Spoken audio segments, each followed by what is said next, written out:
रामनगर नाम का एक छोटा सा गांव था। उसी गांव में गोपाल नाम का एक गरीब आदमी अपनी पत्नी कमला और 12 साल के बेटे सोनू के साथ रहता था। गोपाल के पास न खेत था और न ही कोई पक्का काम। वह रोज जंगल और गांव के आसपास जाकर लकड़ियां काटता था। उन लकड़ियों को बेचकर वह किसी तरह अपने परिवार के लिए 2 वक्त का खाना जुटाता था। कमला: सुनिए जी, घर में खाने के लिए अब कुछ भी नहीं बचा है। आज मैं हम तीनों के लिए सूखी भाकर बना रही हूँ। हमें आज भी उसी से गुजारा करना पड़ेगा। कोई बात नहीं कमला, आज सूखी भाकर खा लेंगे। भगवान ने चाहा तो कल कड़ी चावल खाएंगे। गोपाल की बात सुनकर 12 साल का सोनू खुश होकर बोला, बापू सच में आप कल कड़ी चावल लेकर आएंगे? गोपाल मुस्कुराते हुए बोला, हाँ बेटा। कमला ने चिंता भरे स्वर में कहा, आप उसे झूठी उम्मीद क्यों दे रहे हैं? आपको पैसे ही नहीं मिल रहे और आप कह रहे हैं कि कल कड़ी चावल आएगा। आखिर कड़ी चावल आएगा कहाँ से? गोपाल कुछ देर चुप रहा, फिर बोला, अरे तुम्हें बताना भूल गया, कल मेरी मुलाकात साहूकार रघुवीर सिंह से हुई थी। उन्होंने बताया कि उनके खेत में कुछ पेड़ काटने का काम है। अगर मैं उनके खेत में जाकर पेड़ काट दूं और लकड़ियां तैयार कर दूं तो उसके बदले मुझे कुछ पैसे मिल जाएंगे। कमला ने हैरानी से पूछा, क्या अब आप साहूकार के घर जाकर लकड़ियां काटेंगे? क्या करूं कमला, पेट भरना है तो जो भी काम मिले करना ही पड़ेगा। ठीक है, पर जरा ध्यान से। बापू अगर आपको पैसे मिल गए तो मेरे लिए एक चॉकलेट जरूर लाना। गोपाल ने बेटे के सिर पर हाथ रखते हुए कहा, हाँ बेटा, इस बार तेरे लिए बड़ी वाली चॉकलेट लेकर आऊंगा। कमला मन ही मन बोली, हाय मेरी किस्मत, मैंने भी एक गरीब से शादी कर ली। दिन रात मेहनत करने के बाद भी घर में खाने तक के पैसे नहीं हैं। अगली सुबह गोपाल काम की उम्मीद लेकर साहूकार रघुवीर सिंह के बड़े से घर पहुंचा। साहूकार जी, आपने कल अपने खेत में पेड़ काटने के काम के बारे में बताया था। मैं वह काम करने के लिए तैयार हूँ। रघुवीर सिंह ने गोपाल की तरफ देखते हुए कहा, गोपाल, मैंने तुम्हें बताना भूल गया। तुम्हारे आने से पहले ही दूसरा आदमी मेरे खेत में पेड़ काटने का काम करने के लिए आ गया है। गोपाल मायूस होकर बोला, लेकिन साहूकार जी, अब मैं क्या करूं? मेरे घर में खाने के लिए कुछ भी नहीं है। साहूकार ने कहा, गोपाल, गांव में तुम्हारे जैसे और भी बहुत से लोग हैं जिन्हें काम की जरूरत है। मैं तो जिसे जरूरत होती है उसे काम दे देता हूँ। आपकी बात सही है साहूकार जी, लेकिन मेरे हाथ से तो यह काम भी चला गया। अब मैं क्या करूं? जंगल से लाई लकड़ी भी कभी कभी ही बिकती है। माफ कर देना गोपाल, अभी कोई काम नहीं है। साहूकार जी, अगर हो सके तो मुझे थोड़े पैसे अभी मिल जाते तो बड़ी मेहरबानी होती। घर में खाने का सामान खत्म हो गया है। ठीक है, पर कल आ जाना। गोपाल ने हाथ जोड़कर कहा, लेकिन साहूकार जी, मुझे अभी थोड़े पैसे मिल जाते तो। साहूकार ने गोपाल की बात पूरी होने से पहले ही मुंह फेर लिया और अपने घर के अंदर चला गया। गोपाल एक चाय टपरी वाले के पास गया और बोला, भैया, क्या आपको लकड़ी चाहिए? दुकानदार बोला, ठीक है, लेकिन पैसे मैं अपने हिसाब से दूंगा। गोपाल ने कहा, आप जो देंगे मुझे मंजूर है। इतना कहकर गोपाल जंगल की ओर चल पड़ा। दिन भर वो मेहनत करता रहा। घने बादल छाए हुए थे और उसके हाथ भी थक चुके थे, लेकिन उसके मन में सिर्फ अपने परिवार का ख्याल था। लकड़ियां काटते समय वह मन ही मन सोच रहा था, अब पैसे मिलते ही सबसे पहले खाने का सामान लाऊंगा। मैंने सोनू से चॉकलेट लाने का वादा भी किया है। यही सब सोच रहा था कि तभी अचानक आसमान में जोरदार बिजली कड़की। बिजली की तेज रोशनी में गोपाल डर के मारे एक गुफा में जाकर छिप गया। गोपाल की नजर सामने पड़ी। उसने देखा कि कोई चीज मिट्टी में गड़ी हुई है। गोपाल ने उसे हाथों में उठाया। वह चीज एक तलवार थी। अरे, ये क्या है?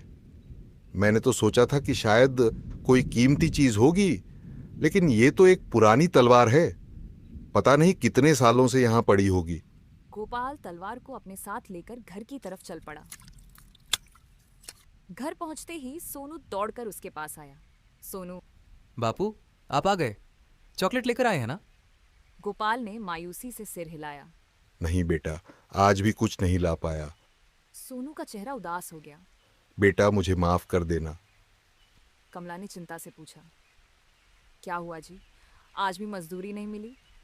नहीं कमला, मुझे एक काम मिला था, पर इतनी बारिश में लकड़ियां भी नहीं ला पाया। कमला ने तलवार को देखा और बोली, आप इसे साफ करके देखिए, शायद यह किसी काम आ जाए।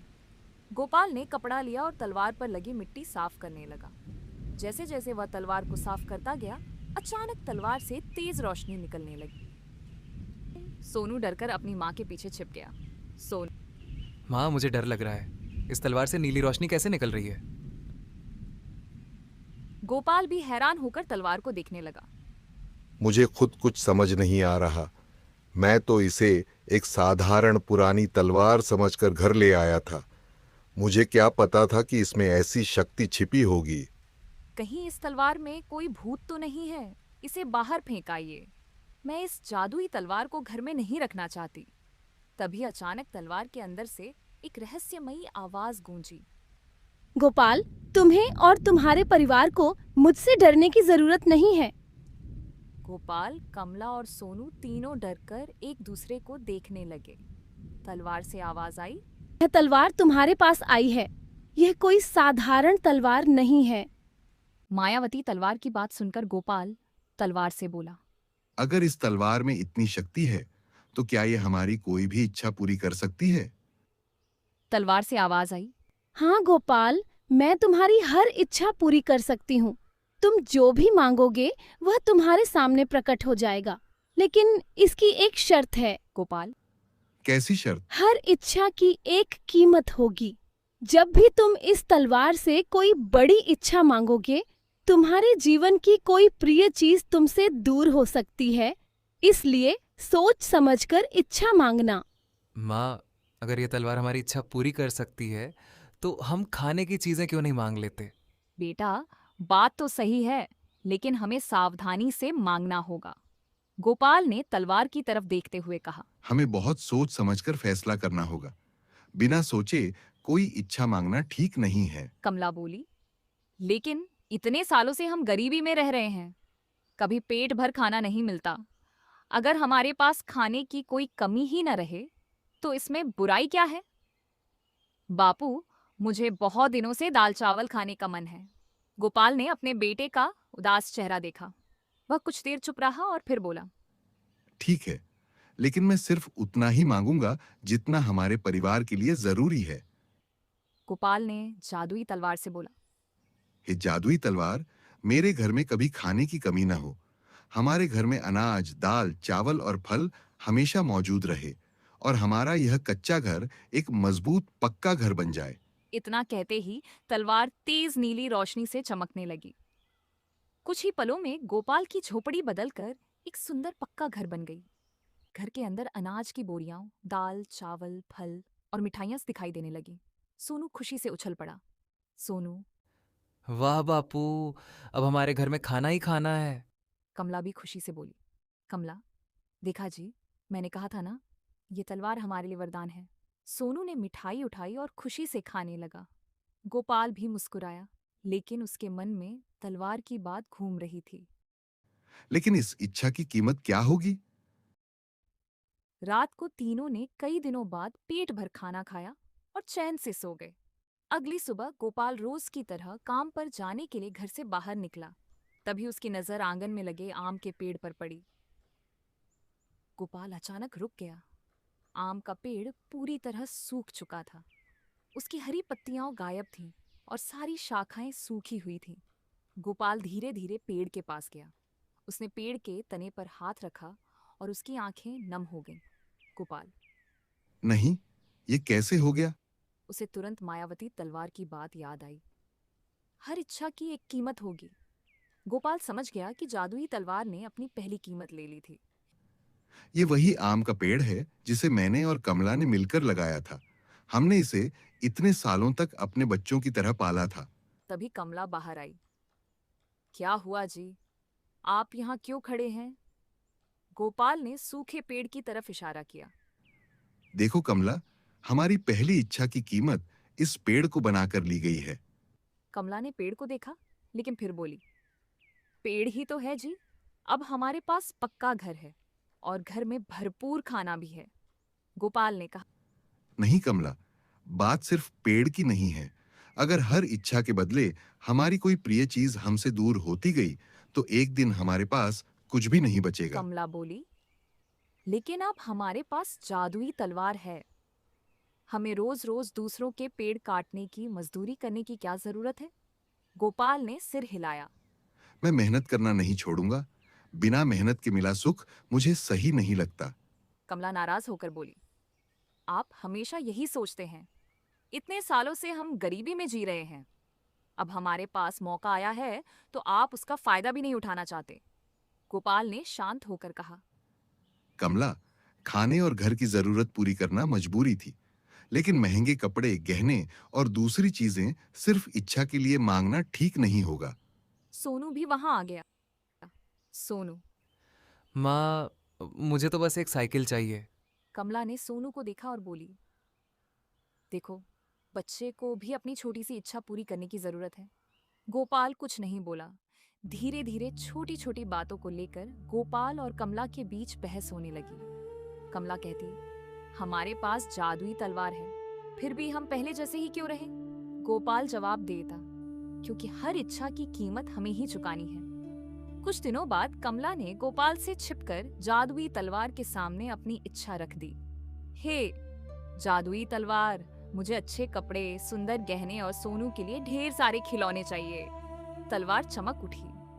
कुछ ही पल में घर के अंदर नए कपड़े, गहने और खिलौने दिखाई देने लगे। कमला बहुत खुश हो गई, लेकिन गोपाल ने यह देखा तो वह नाराज हो गया। कमला, तुमने बिना मुझसे पूछे इच्छा क्यों मांगी? कमला बोली, क्योंकि मुझे पता है कि आप हर बात में डरते हैं। इतने सालों तक मैंने गरीबी सहन की है। अब अगर भगवान ने हमें यह मौका दिया है तो मैं भी सुख से जीना चाहती हूँ। ये भगवान का दिया हुआ मौका है या कोई परीक्षा, ये हमें नहीं पता। दोनों के बीच बहस बढ़ती गई। सोनू, माँ, बापू, आप दोनों मत लड़ो, मुझे डर लग रहा है। लेकिन गुस्से में दोनों ने सोनू की बात नहीं सुनी। उस दिन के बाद गोपाल और कमला के बीच छोटी छोटी बातों पर रोज झगड़ा होने लगा। एक दिन गुस्से में कमला ने कहा, अगर आपको मेरे साथ रहना ही नहीं है तो मैं अपने मायके चली जाती हूँ। गोपाल चुप रहा।